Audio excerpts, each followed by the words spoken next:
안녕하십니까. 이사야 공부 오늘은 제7과 할 차례입니다. 이사야 2021년 제1기 7과는 아수르인들의 패망입니다. 아수르는 아스 왕이 원군을 청해 가지고 온 다음에 이스라엘을 아주 괴롭히고 또 아주 많은 피해를 입혔습니다. 또 돈도 많이 뜯어가고 말하자면 금과 은을 많이 빼앗아가고 조공이라는 이름으로 그 다음에 거의 나라를 망칠 뻔했는데 그 나라도 그렇게 끝까지 가지 않습니다. 하나님의 개입에 의하여 그 나라가 망하게 되는 과정을 공부합니다. 오늘 기억절은 이사야 37장 16절입니다. 그룹 사이에 계신 이스라엘 하나님 만군의 여호와여, 주는 천하 만국의 유일하신 하나님이시라. 주께서 천지를 만드셨나이다. 문장이 이게 서술 형식으로 되어 있지만은 각각 따져보면 굉장한 하나님의 그 칭호가 들어 있습니다. 이스라엘 하나님, 만군의 여호와, 또 만국의 유일하신 하나님, 또 천지를 창조하신 창조자, 이런 굉장한 그 무게 있는 하나님의 칭호들이 집중되어 있는 성경절입니다. 이번 주 성경 공부하는 과목 이 범위는 이사야 36장으로부터 39장인데 앞서 한번 말씀드린 바와 같이 이사야 36, 37, 38, 39, 6, 7, 8, 9 4장은 앞부분에 하나님의 말씀이 있고 뒷부분에 또 하나님의 말씀 예언이 있는 그 중간에서 역사적인 면을 기록하고 있는 것입니다. 실제로 일어난 사건 위주의 부분이에요. 자, 이 아수르의 패망과 아수르의 침입과 매우 연관이 깊은 이스라엘의 도성은 라기스입니다. 라기스. 고고학자들이 텔 라키시라고 말하고 또 거기에 사는 아랍인들은 텔 에두에이르라고 합니다. 에두에이르라고 그 아랍 말로 그렇게 표현합니다. 라기스는 구약에 22번 특히 여호수아에 많이 있습니다. 여호수아가 땅을 점령할 때 라기스와 관련된 사건이 많아서 많이 있고요. 이사야에는 2번만 언급되어 있는 도시인데 36장에 2절에 한 번, 37장에 한 번입니다. 이 라기스가 중요한 것은 이 아수르가 쳐들어와서 이 라기스를 함락시킨 다음에 이제 곧바로 예루살렘으로 쳐들어오려고 했기 때문입니다. 여기 지도를 제가 좀 가져왔는데요. 여기가 예루살렘입니다. 예루살렘, 여기 물론 사해에 있고 여기서 동남쪽으로 약 50km 떨어진 곳이 라기스이고 여기서 동쪽으로 반 정도 25km 떨어진 곳이 헤브론입니다. 헤브론 쭉 내려가면 남단의 도시, 국경도시 보엘세바가 있습니다. 이 라기스를 아수르가 쳐들어와서 함락시켰는데 이 라기스 전체의 이렇게 조망해 보면 이게 라기스 성체 굉장히 큽니다. 사진에 보면 별로 안 커 보이지만 여기가 침입하기 힘들어요. 이렇게 성으로 이렇게 여기 지금은 없잖아요. 옛날에 여기 벽이 이렇게 쭉 둘러 있고 그다음에 올라가는 가파른 경사가 있기 때문에 침입하기 힘들었습니다. 여기가 이 산헤립 군대가 와가지고 이 라기스를 쳐들어가기 위하여 쌓은 진입로에 이게 둔들 쌓아가지고 흙으로 묻어가지고 침입하게 됐습니다. 그 부분을 좀 더 이렇게 가까이서 사진 찍으면 이게 원래 없던 것을 산헤립 군대가 쌓은 진입로입니다. 램프라고 하죠. 우리가 고속도로에 들어가려면 진입로 뜻이 들어가기 위한 것입니다. 이 얼굴이 산헤립의 모습입니다. 오늘 조각가들이 하는 것처럼 세부적인 면은 없지만은 자, 이 라기스 성으로 들어가는 주 대문이 여기에요. 이건 아주 그대로 남아 있습니다. 고고학자들이 계속 연구하고 또 이렇게 발굴을 하고 있죠. 제가 갔을 때도 이와 비슷한 모양이 있는데 여전히 이 안에 가면은 발굴한 흔적이 대단히 많습니다. 여기 이사야 36장 2절에 바로 그 라기스라는 이름이 언급되어 있는 두 절 중에 하나인데요. 아수르 왕이 라기스에서부터 랍사게를 예루살렘으로 보내되 라기스를 함락 정복한 다음에 대군을 거느리고 히스기야 왕에게로 가게 하매 그가 윗못 수도 곁 세탁자의 밭 큰 길에서 서가지고 이제 히스기야 왕이 보내는 그 사절단과 이제 타협을 하는 그 당시 이야기입니다.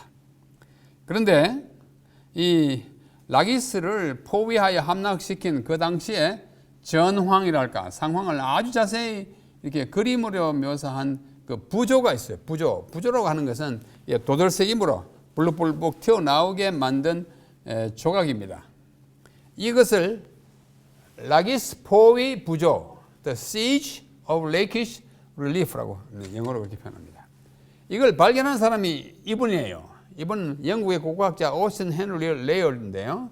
이분이 28살 때에 아수르 제국의 수도였던 니느웨는 뭐 성경에 아주 유명하지 않습니까? 니느웨는 특별히 뭐 요나서에서 니느웨가 아주 유명하대요.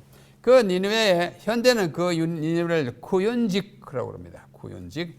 이 니느웨 수도에 산헤립 궁전이 있는데 그 궁전에서 이 라기스 포위 부조를 발견했습니다.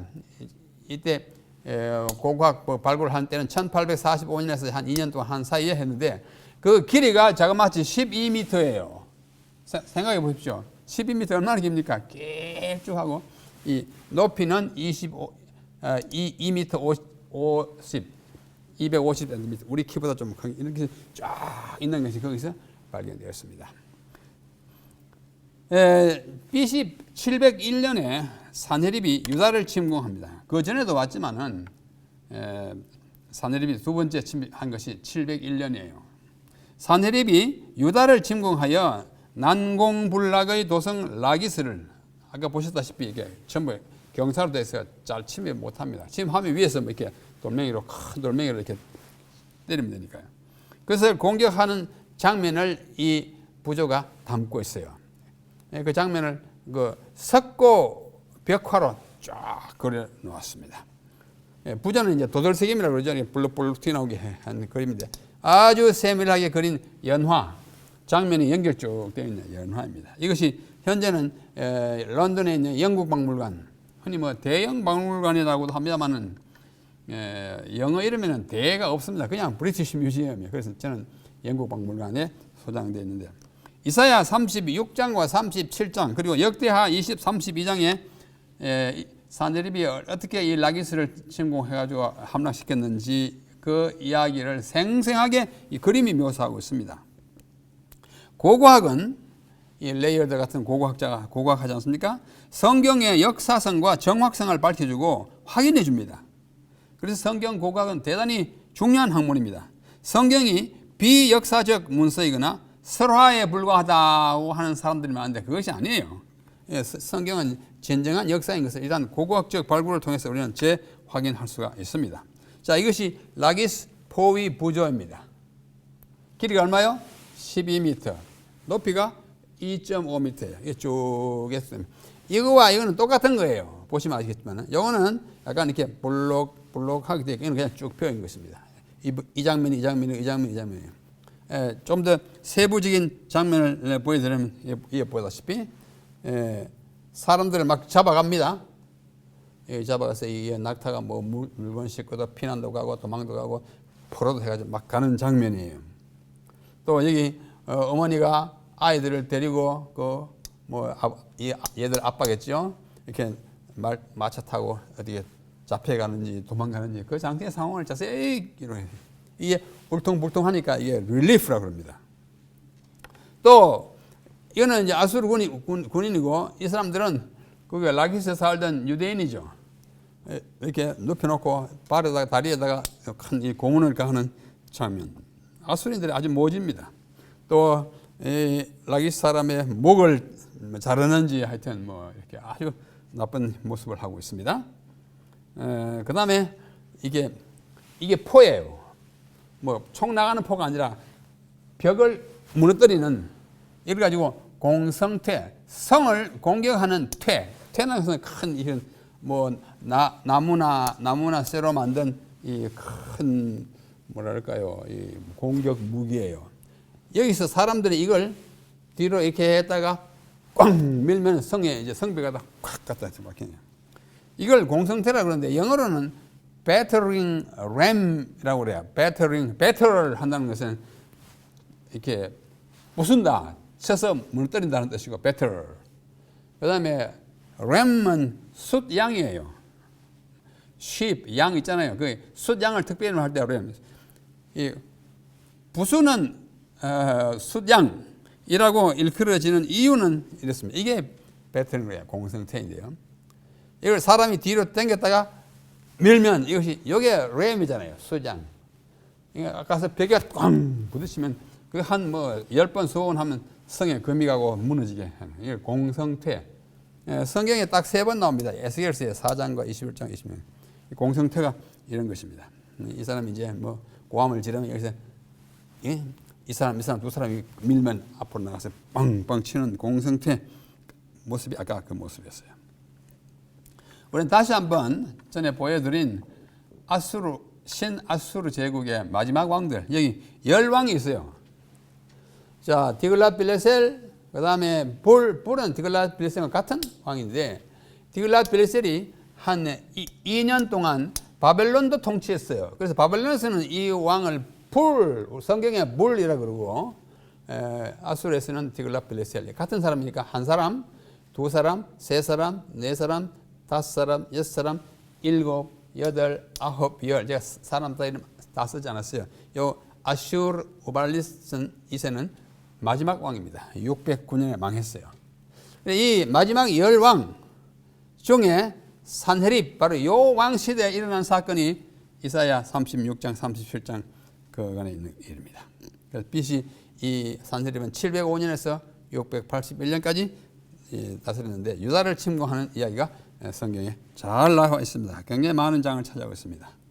이 산헤립이 아까 작은 사진 보았습니다만 이 산헤립이 죽고 난 그 다음에 아들은 에살핫돈인데 에살핫돈의 모양은 이렇게 고고하게 나와 있습니다. 자, 아수르가 얼마나 강대한 나라였는지를 이 당시에 보면 영토를 보면 알 수 있습니다. 살마네셀 3세는 뭐예요? 산헤립의 할아버지예요. 당시에는 이만큼 했는데, 그 다음에 이 에살핫돈 산헤립의 아들 때 와가지고는 이렇게 넓어졌습니다. 그러니까 이스라엘 여기 있는데, 유다 여기 있는데 다 점령당한 모습을 볼 수가 있습니다. 대제국이었습니다. 자, 우리 교과책 보면 이사야 36장 1절 부분이 나옵니다. 36장 1절이 히스기야 왕 14년에 아수르 왕 산헤립이 올라와서 유다의 모든 경관성을 쳐서 취하니라 하고 나서 이제 이야기가 진행돼요. 누구 때문에? 히스기야 왕 때입니다. 히스기야 왕 때예요. 그래서 이 자세한 이야기가 어디 있냐면 열왕기하 18장 전반 후반에 이어서 전개됩니다. 뭐 우리가 다 읽을 수 없기 때문에 제가 요약해서 말씀드립니다.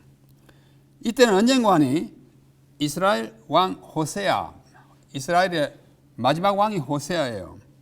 그리고 유다 왕은 히스기야가 그때 25세로 즉위하여 29년을 다스렸는데, 히스기야는 보기 드물게 아주 선한 왕 중에 하나였습니다.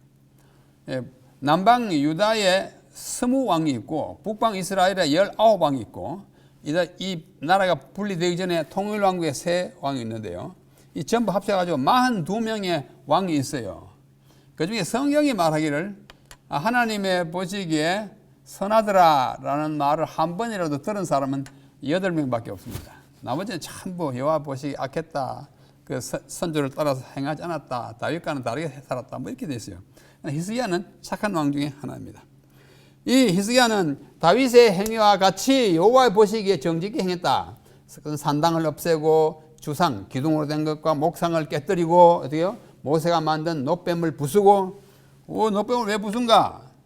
거기다 자꾸 이렇게 가서 절을 하고 우상시하고 우상화하니까 히스기야 안 되겠다. 그걸 깨뜨렸습니다. 깨뜨리고 그게 뭐냐?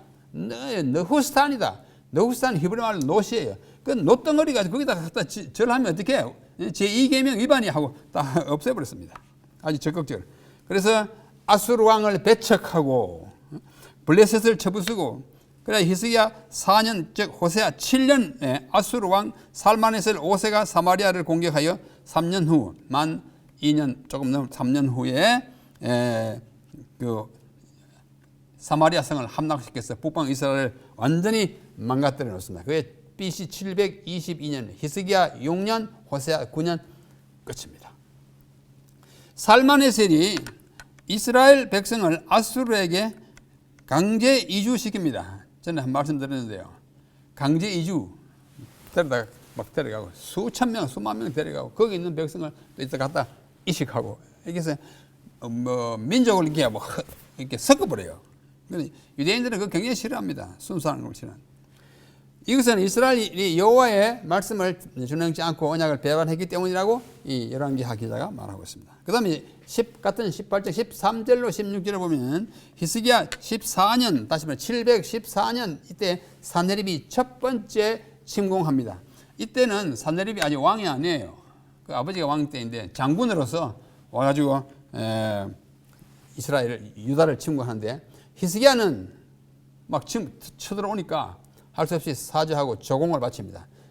은 300달란트와 금 30달란트를 주고 간신히 모면합니다. 그러다가 두 번째 한 13년 후에 두 번째 침공하여 그때는 왕이에요. 이때는 산헤립이 왕일 때입니다. 침공하여 그 이야기가 역대하 32장에 잘 나타나고 있습니다. 자, 여기 본교 성경 주석 제4권 596조에 있는 열왕기하 18장 이야기 가운데 그 이야기를 지도로 잘 묘사한 곳이 있습니다. 이 보시면 1번 있죠. 1번. 이 1번이 산헤립이 침공해가지고 히스기야 14년 때예요. 14년에 지금까지 성읍을 약탈하고 예루살렘과 그 성읍들에게 조공을 바치게 하고는 이제 서로 돌아갔어요. 조금 이따 또 두 번째 또 왔습니다. 와가지고 이때는 라기스를 완전히 함락시킵니다. 시키고는 예루살렘에다가 사람을 보내가지고 너희들 너희 하나님 믿으면 다 안전할 줄 알아? 어림도 없어. 다 나한테 굴복해 하고 회유 작전을 쓰는데 그때 사람을 이렇게 보내고 이렇게 하는데 그게 이제 두 번째 왔다가 사람은 보내지만 자기는 안 갔어요. 그리고는 이렇게 끝에서 자기 나라로 돌아갑니다. 그 다음에 여기 있는 동안에 자기는 림나로 퇴각해가지고 있는 동안에 림나에서 열왕기하 19장 9절에 보면은 디르하가는 애굽의 왕이에요. 디르하가가 애굽에서 올라온다는 소식을 듣고 또 히스기야가 계속 정한다는 말을 듣고는 랍사게를 또 사람을 보내가지고 또 회유합니다. 그게 세 번째이고. 그러다가 이제 그것도 안 되고 해가지고 나중에는 이제 패망하고 완전히 패망하고 자기 나라로 도망가. 군대와 자기가 다 도망갑니다. 이게 산헤립이 갖고 있는 이제 부하들에게 도망간 이 이야기가 지도로 담겨져 있습니다. 자, 산헤립이 위협합니다. 예루살렘을 직접 쳐부수지 않지만 대단히 위협하기 때문에 많은 겁을 먹은 히스기야가 그에 대한 대책을 세웁니다. 대하 32장 1절에 보면 아수르 왕 산헤립이 유다에 들어와서 견고한 성읍들을 향하여 진을 치고 쳐서 취하고자 한지라. 이걸 보고 일국의 왕인 히스기야가 얼마나 겁이 났겠어요. 그래서 그 2절로 1절이고 2절로 8절에 보면은 히스기야가 어떻게 대비했는지 자세히 기록되어 있습니다. 그 대비한 것을 요약하면 기혼 샘물을 막습니다. 기혼 샘물은 천년의 샘인데 물이 굉장히 많이 솟아나오는 샘이에요. 예루살렘 성 안에는 좋은 샘이 없습니다. 물이 거의 안 나요. 그래서 이 기온샘에서 나는 물을 끌어가서 또 퍼가지고 가가지고 사람들이 먹고 사는데요.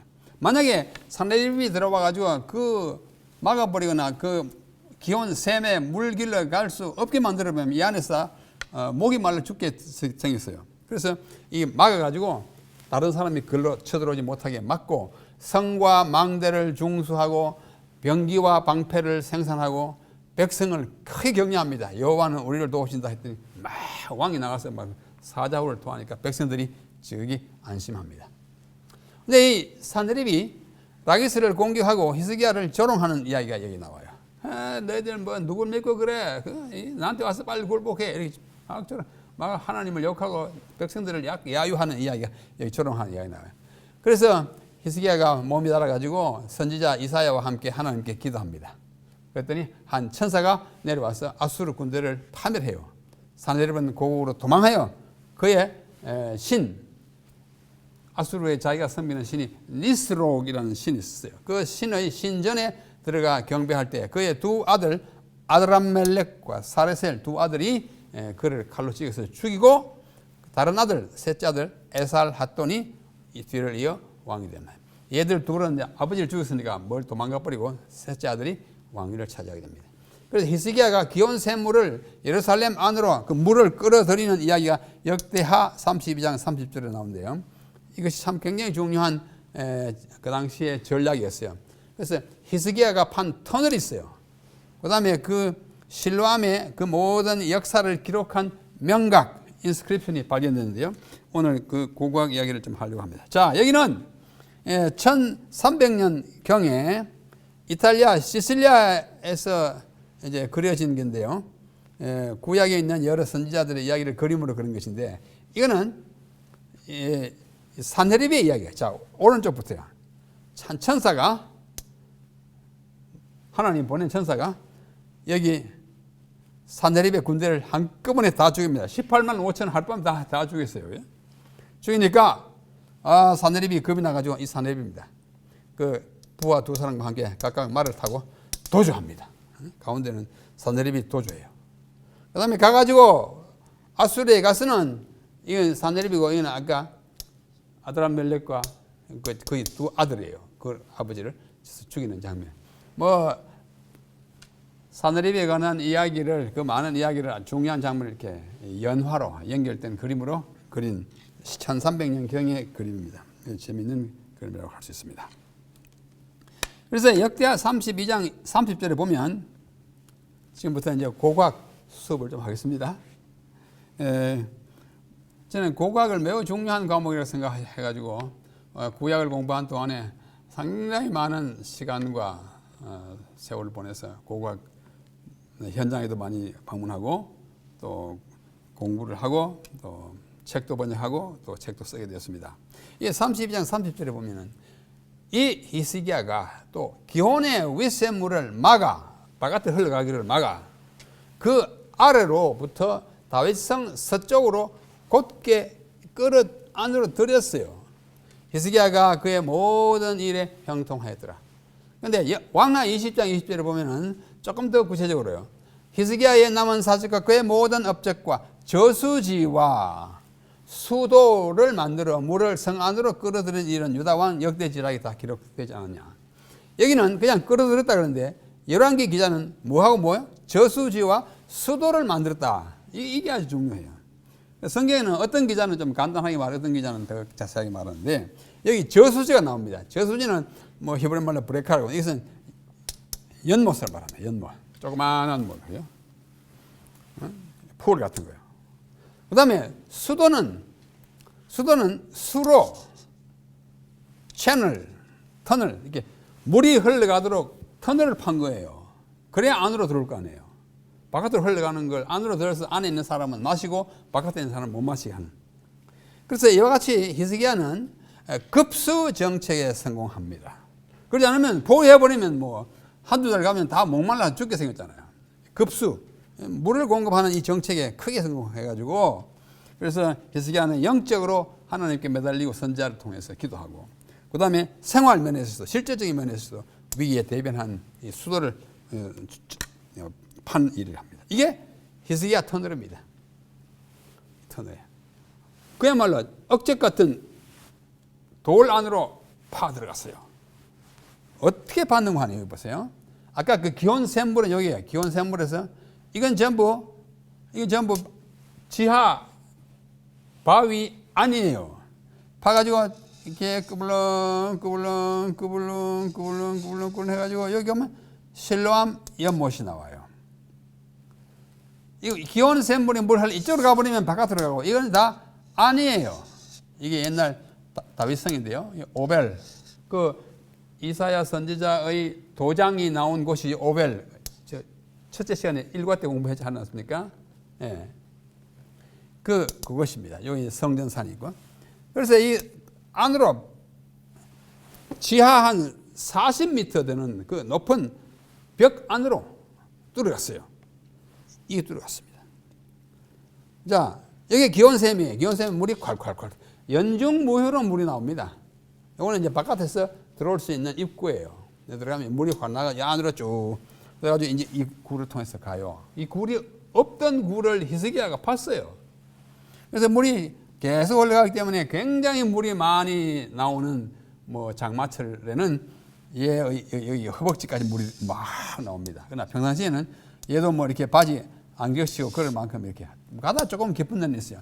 높이는 한 3m 내지 4m여야 돼요.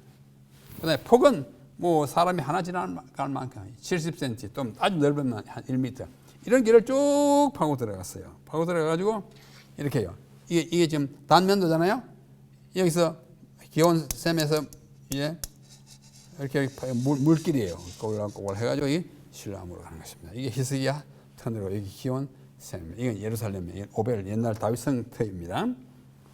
그래가지고 나오는 출구가 여기입니다. 이게 실로암 연못이에요. 지금은 사람들이 건물을 많이 짓고 해가지고 실로암 연못이 조금밖에 안 남았지만 옛날에 이게 좀 큰 것이었습니다. 이게 뭐 언제예요? 히스기야 시대로 말하면 지금부터 몇 년 전에요? 2500년 전이잖아요. 그죠? 네, 그런 시대입니다. 현재의 모습입니다. 실로암에. 그러다가 실로암 명각이라고 하는 명각을 발견해요. 이 1880년에 지금부터 한 140년 전입니다. 아랍 소년 두 사람이 아까 보았던 여기요. 이게 이제 터널에서 나오자 저 안에 터널인데 요 조금 한 6m나 10m 되는 곳에서 두 사람이 물장난을 치고 물을 막 푹 하다가 한 사람이 쫄다가 미끄러졌어요. 미끄러져 가지고 그 전등을 미끄러지니까 전등이 위로 비칠 거 아닙니까? 근데 보니까 이상하게 이런 게 붙어 있습니다. 이렇게 붙어 있어요. 저게 뭐야? 해가 발견한 것입니다. 이 여기서 여기까지가 72cm. 그다음에 높이가 38cm예요. 근데 이 이야기를 아주 이야기를 좀 생략하고 나중에 학자들이 다 읽어보니 이 히스기야가 터널을 어떻게 팠는지를 자세히 설명하고 있어요. 여기 있는 이 설명에 의하면 6줄로 된 설명인데요. 전체 판 히스기야 그 터널 수로의 길이가 1200규빗, 약 540m. 실제로 540m예요. 그 다음에 6행으로 되어 있고, 고대 가나안 히브리어로 되어 있는데, 100규빗, 약 45m 지하에 뚫고 간 것을 기록했다고 하고 있습니다. 히스기야는 1차적으로 성공했습니다. 방어하는데, 그죠? 선지자와 왕 제30장 아수르에게 구원받음이라는 장에 보면 선지자는 이렇게 기록합니다. 그러나 유다의 왕은 원수를 대적하기 위하여 할 수 있는 모든 준비를 다 하기로 결심하였다. 인간의 재간과 힘으로 할 수 있는 모든 일을 다 하면서 그의 군대들을 모으고 용기를 내도록 권고하였다. 선지자 이사야는 유다에게 이스라엘의 거룩하신 자가 너희 중에서 크심이라 하는 기별을 보냈고, 이제 왕은 히스기야는 흔들리지 않는 믿음으로 우리와 함께하는 자는 우리의 하나님 여호와시라, 반드시 우리를 도우시고 우리를 대신하여 싸우시리라 하며 백성이 유다 왕 히스기야의 말로 인하여 안심하였더라라고 선언합니다. 히스기야의 이 모든 일이 다 선했고 그것이 다 기록되어 오늘에 이르게 되었습니다. 그 다음에 우리 교과책 보면은 프로파간다, 선동이라는 부분이 나옵니다. 아수리의 이 지도자들, 군대 지도자들은 잔인하면서도 아주 지혜 있었어요. 잔인하다는 말은 무자비하게 죽이고 막 잡아가니까 잔인하고 지혜 있는데 실리를 챙길 줄 알았습니다. 그들의 목표는 단순히 정복하고 파괴하는 것이 아니라 부와 힘을 얻는 것입니다. 그래서 무작정 침공만 하지 않고 가능하면 정복하여 실리를 챙기고 돈을 받고 뭐 이렇게 무역을 받는 것, 그들의 생각이에요. 이사야, 열왕기하, 역대하 다 동일한 내용인데요. 사느립이 담판할 사절단을 히스기야에게 보내가지고 그 사절단 그 이름이 누구냐면 다르단과 랍사스와 랍사게 대군가 여러 군대를 이끌고 이렇게 협상을 하러 갑니다. 그러자 히스기야는 국내 대신 엘리야김과 서기관 이런 사람들을 보내가지고 그들과 어떻게 휴전 담판을 하는 거예요. 전쟁의 포기하고 투항하라고 아주 고압적이고도 위협적이고도 모욕적으로 그 사절들에 와서 말합니다. 그들이 한 얘기를 제 나름으로 이렇게 요약하면 첫째, 회유 정책입니다. 예, 너희들 굳이 우리와 싸울 필요 있어? 싸워봤자 뻔한데, 응? 나를 반영하지 마라. 회유 정책. 둘째는 교란 작전이에요. 네가 의뢰하는 애굽 가시야, 응? 너를 찌르기만 하지 너를 실질적으로 도와주지 않아. 교란. 애굽의 힘을 빌어가지고 아수르를 무찌르려고 그러는데, 그렇지 하지만 애굽 왕 바로는 상한 갈대 지팡이에 불과해. 이 이야기가 나옵니다. 그걸 의지하려고 그래? 안 되지. 그 다음에는 심리작전도 벌입니다. 너희 하나님 여호와가 우리들을 이 땅을 쳐서 멸하라고 했다. 아주 주님께 말해요. 우리는 너희를 잘 살게 할 줄 거다. 여호와께서 우리를 건지시라는 히스기야의 말을 게임이니까 믿지 마라. 이와 같은 회유 정책과 교란 작전과 심리 작전을 다 총동원 해가지고 피 안 흘리고 그만 다 집어삼키려고 이렇게 한 것입니다. 이 말을 전해 들은 히스기야가 어떻게 했어요? 옷을 찢었습니다. 옷을 찢고 베옷을 입고 성전으로 갔고 사람들을 선지자 이사야에게 보내가지고 기도와 조언을 요청합니다. 히스기야가 옷을 찢었어요. 여러분 옷을 찢는 경험 있습니까? 옷을 왜 찢어요? 옷을 찢는다는 말이 구약에 36번, 신약에 5번 가야바가 막 옷을 찢고 하잖아요. 성경시대에 옷을 찢는 것은 크게 두 가지입니다. 하나는 신성모독을 그 신성모독이다 이러면 안 돼. 이렇게. 또 하나는 그 비통함이 아주 극도로 할 때 이기지 못해가지고 하는 일인데 히스기야가 하나님을 모욕하는 걸 듣고 옷을 찢었습니다. 그래서 그 사절단 가운데 하나가 랍사게잖아요. 랍사게가 아주 랍사게란 말 뜻이 술 맡은 책임자라는 뜻인데 아마 이거는 그의 고위명사라기보다는 직책이 아니었을까 생각합니다. 그가 와서 큰 소리로 막 연설하는 거예요. 연설하니까 유다인들의 마음이 크게 흔들려서 우리 정말 버티다가는 정말 완전히 망하겠네. 말을 못하고 함구문 막 급주니까 급에 질린 백성과 왕 또 선지자 이사야를 찾아간 원로들이 히스기야가 말을 전합니다. 오늘은 환난과 책벌과 능력의 날이라. 아이를 낳으려 하나 해산할 힘이 없음 같도다. 당신의 하나님이 여호와께서 랍사게의 말을 들으셨을 것이라. 사시는 하나님을 회방하였은즉 그 말에 견책하실까? 당신은 이 남아있는 자를 위하여 기도하라. 이사야가 그렇게 말합니다. 참 경건한 왕이에요. 그래서 한참 후에 여호와의 응답이 들렸습니다. 너희가 들은 바 아수르 왕의 종들이 나를 능욕한 말로 말미암아 두려워 말라. 보라 내가 영을 그의 속에 두리니 그가 소문 풍성을 바람 소리를 듣고 그의 고국으로 돌아갈 것이며 또 내가 그를 그의 고국에서 칼에 죽게 하리라. 이사야 36장 6절절 말. 그 간절한 왕과 선지자와 국민이 합력해가지고 기도하는데 하나님이 응답을 이거예요. 얼마나 고무적이었겠습니까? 그죠? 여기 이사야 37장 15절로 20절에도 히스기야의 모습이 굉장한 모습으로 나타납니다. 이분이 기도하는데 그 기도가요 보통 성경적인 기도가 아니에요. 히스기야라는 말 자체가 여호와는 강하시다 또는 여호와 힘이라는 뜻이에요. 그가 한 기도문 한번 들어보시죠. 그룹 사이에 계신, 오늘의 기억절이에요. 보통 성경에 그룹입니다만 영어 그룹과 너무 발음이 글자가 똑같기 때문에 그룹이라 해서 좀 구별하려고 제가 그룹을 썼습니다. 그룹이라는 말이 구약에 91회 신약에 한번 나오는데 그룹 사이에 계신 하나님 만군의 여호와여 주는 완전하여 유일하신 하나님이고 천지를 만드셨나이다. 사람을 보내어 살아계신 하나님을 해방한 모든 말을 들으시옵소서 하면서 막 호소합니다. 그의 손에서 구원하사 천하 만국이 주만이 여호와인 줄 알게 하옵소서. 여기 제가 요약합니다. 이스라엘의 하나님, 여기 이스라엘의 하나님, 또 만군의 여호와, 만군의 그 다음에 유일하신 하나님이라 그랬죠. 그 다음에 참신이라고 창조자여 우리를 구원하는 구원자라 하나님이 하실 수 있는 이 일을 다 나열한 장엄한 기도입니다. 우리도 난관에 처했을 때 이렇게 장엄한 기도를 드리면 좋겠다고 생각합니다. 그래서 아모스의 아들 이사야가 선지자가 사람을 보내 히스기야에게 이스라엘의 하나님 여호와께서 말씀하시되 네가 아수르의 산헤립 왕의 일로 내게 기도하였도다 하시고 여호와께서 그에 대하여 이같이 말씀합니다. 처녀 딸 시온이 너를 멸시하여 조소하였고 딸 예루살렘이 너를 향하여 머리를 들었도다. 네게 회방하는 능력하는 것은 누구에게냐? 네가 소리를 높이면 눈을 높이 쳐들어 향한 것은 누구에게냐?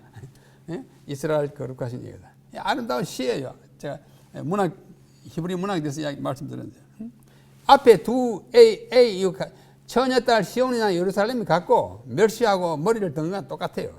그 다음에 해방한 건 능력은 누구냐? 또 누구냐? 그건 하나님입니다. 이스라엘 백성들을 향하여 능력하고 막 해방하는 것은 나를 하는 것이라고 하나님은 그렇게 말씀하십니다. 그래서 이제 정말로 이것이 이루어질지를 다짐하기 위해서 히스기야가 어떻게 했습니까? 징조를 구했어요. 전에 아하스는 징조를 구해라 하는데 안 구한다 그래가지고 패망했잖아요. 히스기야는 하나님이여 이 백성들을 건지실 표를 하나 보십시오. 그렇게 해가지고 한 것이 아하스의 일령표가 뒤로 물러가는 거예요. 그래 그 징조라는 말 쭉 나오지 않습니까? 다 읽지 않겠습니다.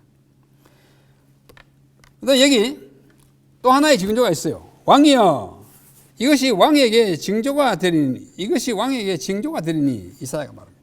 올해는 스스로 난 것을 먹고 둘째 해에는 또 거기서 난 것을 먹고 셋째 해에는 심고 거두며 포도나무를 심어.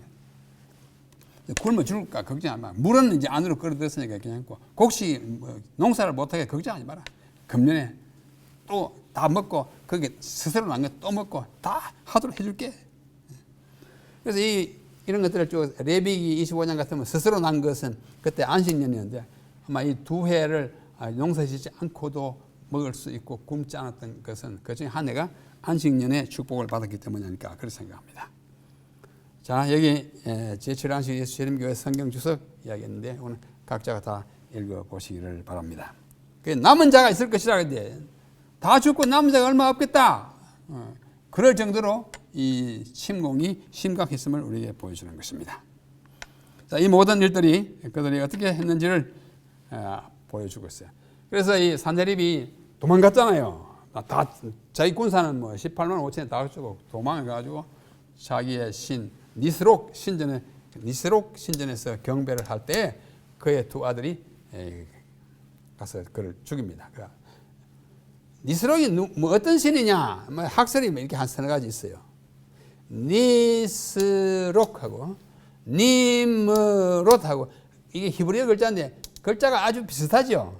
첫째 글자는 같고 둘째 글자는 비슷하고 셋째 글자는 같고 넷째 글자 비슷한데 이것은 니므롯일 거다. 니므롯을 잘못 썼다 하는 주장하는 사람도 있고 아니다. 이것은 니누르타라고 하는 신이다. 왜냐하면 칼후의 신 니누르타인데 니누르타가 니스록을 말한다.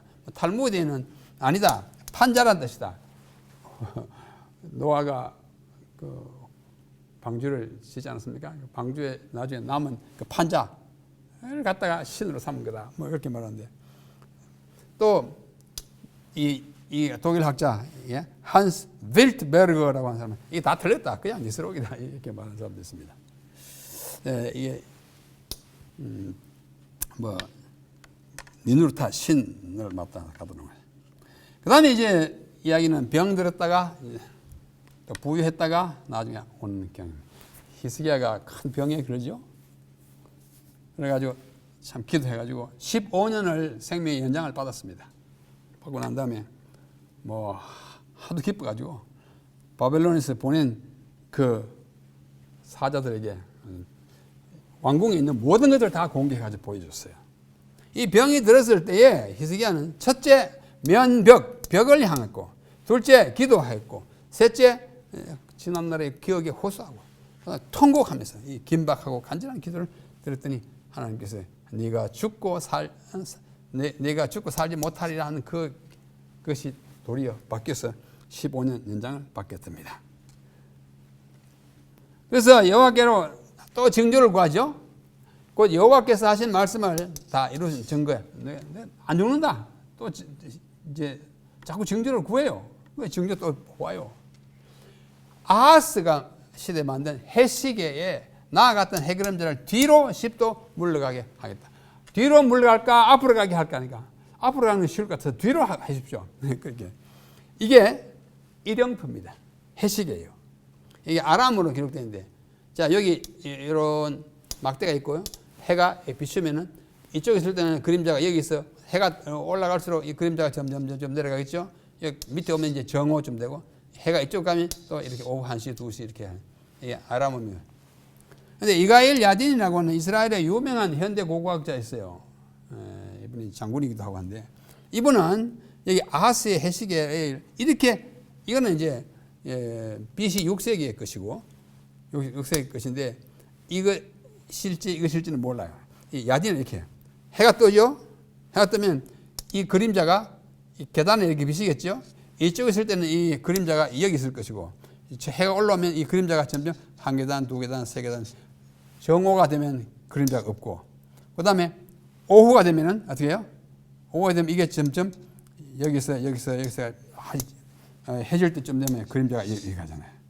이렇게 했을 것이라고 고고학자들의 상상이에요. 자, 더 깊은 연구를 위하여 히스기야는 죽었다가 살아났는데 그가 큰 실수를 했어요. 실수를 뭐 했냐면, 마음이 막 살았다는 사실이 너무 감동해가지고 바벨론에서 온 사람들이 막 다 보여줬습니다. 이거는 되지 않습니다. 이거는 정말 잘못한 거예요. 왕이 이렇게 한 것은 하나님을 영화롭게 하고자 함이 아니요, 외국 방백들의 목전에서 자신을 높이게 하지 합니다. 그러니까 아주 속속들이 다 공개한 것은 경솔한 일이었다고 선지자 왕이 이야기하고 있습니다. 그게 히스기야의 죄예요. 39장입니다. 우선 여기까지 일단락 짓고, 히스기야는 우리가 좋은 일이 있을 때도 어떻게 해요? 마음을 좀 다스리는 일이 필요합니다. 막 예쁘게 막 이렇게 막 기고만장하면 되지 않습니다. 이어서 그가 당한 벌과 그가 어떻게 했는지 우리 다시 한번 공부하겠습니다.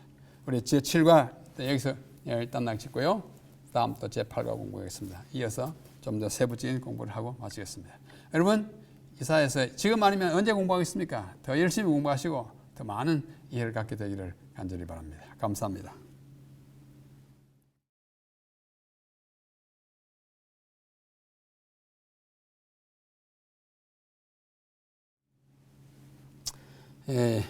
여기 이사야서 계속 개요가 있는데요. 지금 36장에서 39장까지 이게 오늘 제 7과의 연구 범위였잖아요. 그래서 36장과 7장은 히스기야가 아수르로부터 구원받은 이야기이고, 그다음 38장은 히스기야가 질병으로부터 구원받은 이야기이고, 그다음 마지막 39장은 히스기야가 그러한 은혜를 입었음에도 불구하고 무슨 죄를 지었는지, 왜 그랬는지를 다루는 것이 39장입니다. 자, 라기스 부조가 12m나 되는 굉장한 정말 좋은 벽화인데요, 부조인데요. 이게 라기스예요. 라기스가 그 부하에게 이렇게 말합니다. 이거는 라기스가 한 말을 그 서령 문자로 기록한 것입니다. 그 내용이 뭐냐면 이거예요. 라기스가 한 말, 이게 산헤립이 한 말, 이것을 번역하면, 세계의 왕 아수르의 왕 산헤립이 라기스 성문 앞 재판의 보좌에 앉아 내가 학살을 허락하노라 라고 말합니다. 아주 기고만장한 이야기예요. 그랬으니까 막 방패를 들고 창을 들고 막 공격하는 이 창 보십시오. 모습이죠. 이러니 뭐 어떻게 살아남겠어요? 다 포로로 잡아갑니다. 조금 전에 보여드린 일령표, 영어로 이 일령표를 sundial, 다이얼이 이게 뭐 전화 다이얼도 다이얼이고, 일령표 해시계도 다이얼. 더 자세히 말하려고 sundial 이렇게 말하는데, sundial. 아까 말씀드렸잖아요. 여기 계단이에요. 해가 요거의 그림자가 이게 점점 내려가고 이건 점점 올라가고 하는 것입니다. 이 일형표, 히스기야 시대 일형표가 10도 이제 뒤로 가는 걸 경험한 히스기야가 얼마나 그 일형표가 고마웠겠어요. 그래서 여기 영국의 런던에 가면 그 유명한 캔터베리 교회가 있어요. 캔터베리 캐티드럴. 거기 가면 창문에 그림이 그려졌습니다. 히스기야 왕이 잠자는 동안에 요게 해시계예요. 그 다음에 이거는 히스기야 왕이 앉아 있는 동안에 요거는 이동식 해시계를 들고 있는 거예요. 그만큼 히스기야에 있어서 그 해시계는 중요했다는 사실을 보여줍니다. 그래서 우리가 이제 두 왕의 행적을 통해서 앞에 아하스는 징조를 구하라도 안 구하고 히스기야는 먼저 술을 져서 하나님 이 징조를 주십시오. 두 번의 징조를 이제 보여줘요. 하나는 이제 굶어 죽지 않고 이태, 삼해, 셋째 해 다 먹고 살게 되는 거. 하나는 일형표가 물러가는 경험을 하게 됐습니다. 그래서 여기서 요약한 대로 겸양을 가장하여 하나님의 뜻을 거역한 아버지 왕 아하스와 구하라 그래도 안 구했어요. 그러나 그 아들은 체면불구하고 하나님의 뜻을 여쭈고 그래서 겸손한 아들 왕 히스기야입니다.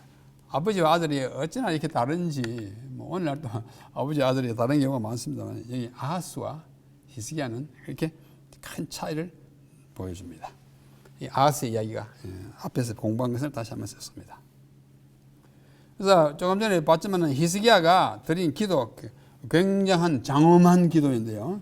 그 기도도 자세히 따져보면 교차구조로 되어 있어요. 교차구조로.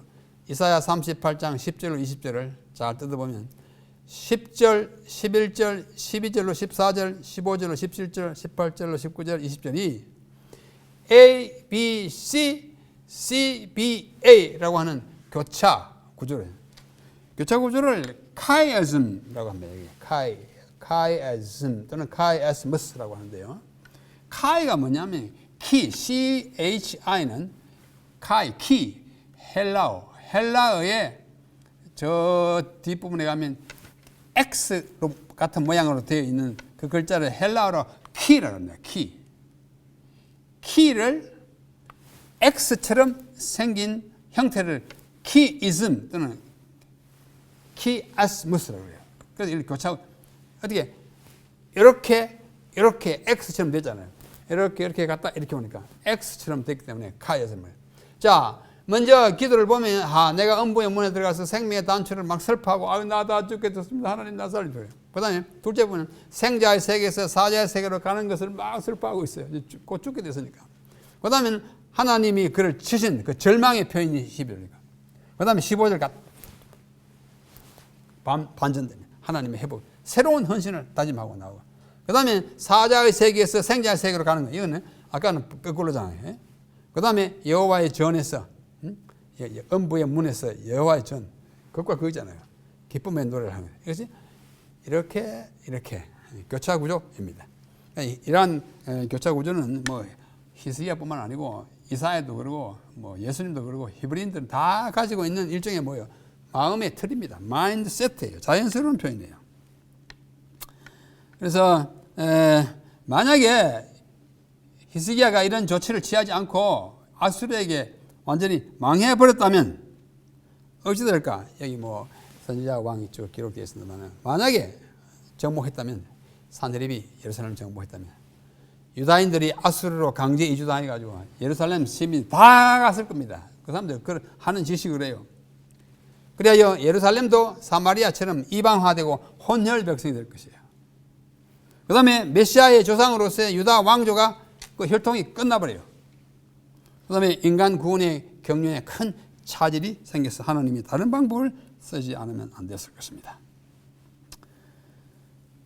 그 다음에 바벨론을 이제 보내가지고 그 사절달이 와가지고 막 병이 나은 것을, 히스기야의 병이 나은 것을 이렇게 축하한다고 할까 막 이 사람이 기뻐가지고 그때 온 그 사자가 누구냐면 모르닥 블라단의 이 사자예요. 송치자 이름이 모르닥 블라단이고 그 사자. 자, 읽어볼게요. 그때에 발라단의 아들 바벨론 왕 모르닥 발라단이 히스기야가 병들었다가 나았다 함을 듣고 히스기야에게 글과 예물을 보낸지라. 히스기야가 사자들로 말미암아 기뻐. 이 바벨론 왕이 보낸 사자로 말미암아 기뻐. 그들에게 보물 창고 곧 은금과 향료와 보배로운 기름과 모든 무기고에 있는 것을 어떻게 해요? 다 보여주었으니. 이렇게 하면 됩니까? 국가의 기밀사항을 다 지켜야 되는데 병이 났고 막 바벨론에서 선물 같으니까 그만 오버해가지고. 이에 선지자 이사야가 히스기야 왕에게 나와 묻되 그 사람들이 무슨 말을 하였으며 어디서 왕에게 왔나이까? 하니 히스기야가 이르되 그들이 원방 곧 바벨론에서 내게 왔나이다. 이사야는 이럴 수 있어요. 히스기야는 저기 손자 증손자 뻘이에요. 막 야단쳤어요. 그때 이사야가 한 말이 있습니다. 그들이 왕의 궁전에서 무엇을 보았나이까? 영어로 이렇게 됐어요. What have they seen in your house? 당신 집에서 그들이 뭘 보고 왔느냐고요. 굉장히 심각한 질문입니다. 하니 히스기야가 대답하되 그들이 내 궁전에 있는 것을 다 보았나이다. 내 창고에 있는 것으로 보이지 아니한 보물이 하나도 없나이다. 우리가 기쁠수록 정신을 차려야 해요. 이래가지고 이사야가 말하지 않습니까? 그렇게 보여주면 안 됩니다. 앞으로 그 사람들 다 보고 갔으니까 어떻게 해요? 이제 내 집에 있는 모든 소유와 내 조상들이 오늘까지 쌓았던 모든 것이 다 바벨론으로 옮겨받되고 남는 것이 하나도 없을 것이다. 자손 중에 몇이 또 사로잡아 왕궁의 환관이 되리라. 당신이 이런 바 여호와의 말씀이. 그러니까 막 다 잡혀갈 걸 각오하시오. 이렇게 갔어요. 선지자가 지금 호통을 못 칩니다. 그때 정신을 막 바짝 차려가지고 히스기야가 당신이 이런 바 여호와의 말씀이 좋소이다. 좋소이다 할 수밖에 없어요. 원래 히스기야는 순종을 잘해요. 하나님 막 야단친다니까 그렇습니다. 하고 또 이러대. 마지막 이 말이 참 뼈아픈 말이에요. 내 생전에는 평안과 견고함이 있으리로다 하니라. 이 말을 참 인용하기 싫어합니다. 왜냐하면 내 생전에는 무사하기만 바랍니다. 내 생전에는 모든 소유와 보물이 바벨론으로 탈취당할 것이고 후손 왕들 중에 몇이 바벨론을 갔잖아요. 시드기야 요야김 다 갔잖아요. 여호와의 말씀을 받아들이겠다. 그러나 내 생전에는 그런 일이 없고 평안할 거다. 나만 평안하면 오케이. 내 시대는 괜찮겠지요. 저는 이와 같은 히스기야의 태도를 히스카야니즘, 히스기야주의. 히스기야주의가 뭐냐? 나만 괜찮으면 오케이. 내 임기 동안에만 무사하면 감사합니다. 내가 살아있는 동안 무사하면 오케이. 내 교회만 좋으면 오케이.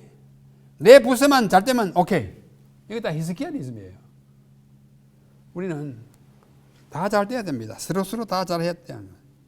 이런 나만 빠져서 괜찮다. 내 시대만 괜찮다. 내 임기 동안에만 무사하면 된다 하는 히스기야 사상은 아주 좋지 않는 것입니다. 자, 이건 좀 깊은 연구를 요합니다만은 이 모든 사건을 기록한 성경에 두 곳에서 하나는 열왕기하 20장이고 하나는 이사야 38장인데 이걸 자세히 보면은 이건 열왕기하에 있는 말씀이에요. 이거는 이사야 38장에 없는 부분이 열왕기하에 많이 있어요. 그러니까 내 백성의 주권자 히스기야, 내 백성의 주권자 말이 이사야에는 없습니다. 또 내가 3일 만에 여호와의 성전에 올라가 있고 이것도 이사야에는 없습니다.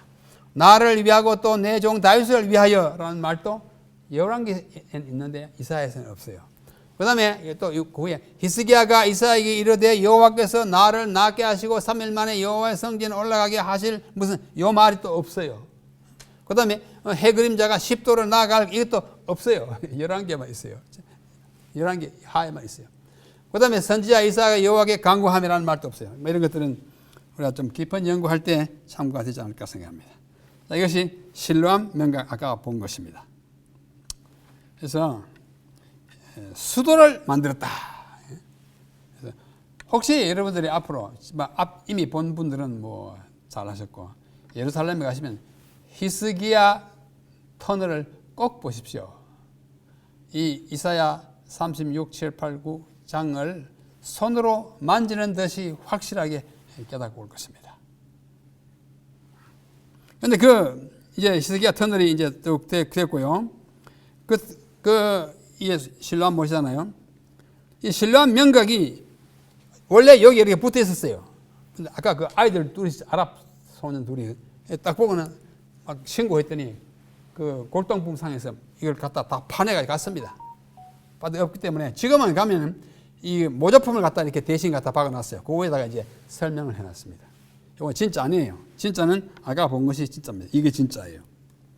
그래서 이걸 파내가지고 사람들이 막 팔고 돈 받고 팔고 해가지고 어디를 갔느냐 하면 터키에 갔어요. 그 당시에 오스만 터키가 이 팔레스타인을 점령하고 있을 때 터키 가보니까 없었습니다. 그래서 이것을 나중에 찾아냈어요. 방금 그 히스기야 실로암 명각의 그 본문이 이게 거기 기록된 6줄의 본문을 번역한 것입니다. 그리고 그것이 관통된 방법은 이렇다. 아직 각 사람이 그의 동료를 향하여 이쪽에서 파들어가고 이쪽에서 파들어가고 가운데서 만났어요. 파들어가고 관통되려면 아직도 3규빗이 남았을 때 그의 동료를 부르는 한 사람의 목소리가 들렸다. 왜냐하면 바위 안에서 오른쪽과 왼쪽에 겹쳐진 틈이 있었기 때문에 막 소리 지르면 그 들렸어요. 그 터널을 뚫렸을 때 석수들은 각자가 그의 동료를 향하여 도끼가 도끼를 향하여 바위를 깎아 들어갔고 마침내 물이 샘으로부터 저수지까지 1200규빗을 흘렀다. 석수들의 머리 위로 바위 높이는 100규빗 45m나 되었다. 이 이야기 자세한 것을 이야기하고 있습니다. 그 당시에 지금부터 2500년 전에 말이에요.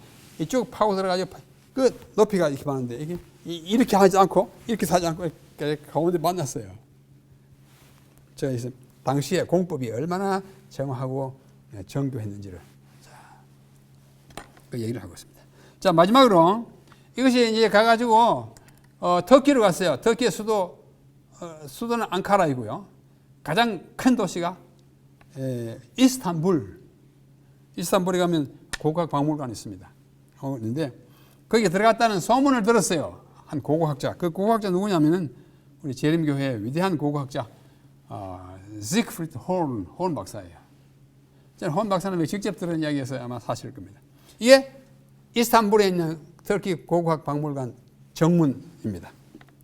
이게 제가 찍은 사진입니다. 이제 간판이 이렇게 고고학 박물관이라고 하는 간판이 있고요. 그래서 이 혼 박사가 거기 있다는 걸 알고 한번 갔어요. 그게 언제냐면 1953년에 갔어요. 벌써 뭐 한 60년 됐잖아요. 67년. 근데 갔는데 가서 내가 이러한 그 물건을 찾으러 왔다 하니까 거기 있는 사람들이 우리 그런 거 없다고. 아니 있다고. 그런 거 없다고.